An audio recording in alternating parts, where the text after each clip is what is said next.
So, I did my documentary project on Valley Uprising, Yosemite's rock climbing revolution. Some terms to be familiar with are free solo is a form of technical rock climbing where the climber climbs free of any ropes, harnesses, or equipment. Base jumping is literally just jumping off the top of a mountain or building with only a parachute strapped to your back to descend, hopefully safely, to the ground. Free base is a combination of the first two, potentially a way for there to not be an end all be all of free soloing. So if you fall, just deploy your parachute and land safely. And speed climbing is exactly what it sounds like, is climbing as fast as you possibly can up the mountain. And people are breaking records that were held previously for days in just a couple of hours speed climbing. So I guess my central question is, why do people climb walls? This was one of the first things that the documentary says, and Royal Robbins answers, "'Cause we're insane. There can't be any other reason." Some other people said, "The beautiful thing about it to me is that you can't justify it. It doesn't pretend to be anything useful. Some of us need to. Your sense of awareness opens up and pushing your limits, and also to piss off the status quo." Of course. A brief history of rock climbing. It became well known in the 50s, or more known in the 50s, by a group of young men seeking adventure in what at the time was a society after World War II that sought comfort and security and didn't want to have to do with anything dangerous. It was primarily a practice for mountaineering, and when it was done, they provided great emphasis on safety, but the danger and the risk and the crazy adrenaline of it all is what quickly attracted these thrill seekers from all across the world. So, with no formal gear or concern for rules, they put on their tennis shoes and tied a telephone rope around their waist and started up the mountain. Chuck Pratt, one of the OG pioneers, says it was not a respectable activity to be doing, it was an outlaw activity.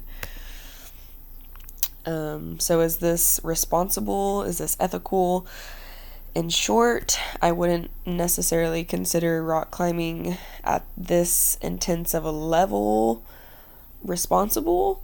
So I guess there's definitely an absolutely safe and responsible ways to rock climb, of course. I think I wouldn't see like free soloing, free basing, base jumping as responsible.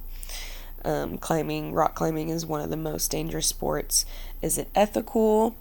I would say yes. Ethics can vary slightly person to person, so certain things I may find dangerous, like rock climbing, may be one person's meditation, and that's ethical for them, and that's okay for them if that's what they love to do. I personally love and find flow in fire spinning or handstanding on a ledge, and some people may say that's dangerous or irresponsible.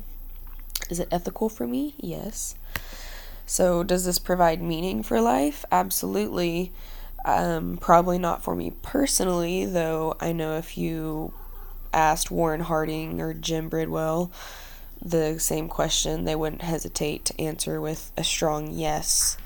I believe it's good practice to put things in perspective sometimes, of just simply leaving that room for respect of the things that others are passionate about that you may not understand fully. Like, what are you passionate about? What do you love to do that allows you to enter a flow state and gives you that adrenaline rush or strong sense of freedom? So those answers will differ vastly for anyone that you ask, and I think that's beautiful. how does this influence others? I think it varies for someone who's maybe just kindling their love and passion for climbing. It has a potential to be very powerful and possibly life changing for some. It kind of creates that influential narrative of, if he, she, they can do it, so can I. And that can be really powerful. So, but maybe just for the average Joe who doesn't get outside much, this documentary could possibly just be motivating for them to get out and try something new out of their comfort zone, whether that be, biting the bullet and just going out to Yosemite, and not only to witness the beauty, but to maybe try out a beginner climb, or just going to your local climbing gym to see what all the hype is about, or even just motivating, people to go outside and go on a hike or something. For any side, though, I think there's a great potential for a spark to be set and a flame to be lit inside the next possible generation of rock climbers. Why do we even care? To the what is now a vast and extensive rock climbing community, this history is the very foundation of their sport and their passion. This documentary, Valley Uprising, almost perfectly lays out the road to how rock climbing came to be what it is today, from the brave and legendary people that got it there. For others watching, like myself, and maybe for the first time we're really just understanding the true nature and origin of climbing, it's important to listen to that insight and just kind of gain that respect for these pioneers, and how extreme of a love they had for something like rock climbing. Overall qualities I appreciate about the various subjects in the film are just their lasting courage, determination, and all around badassness.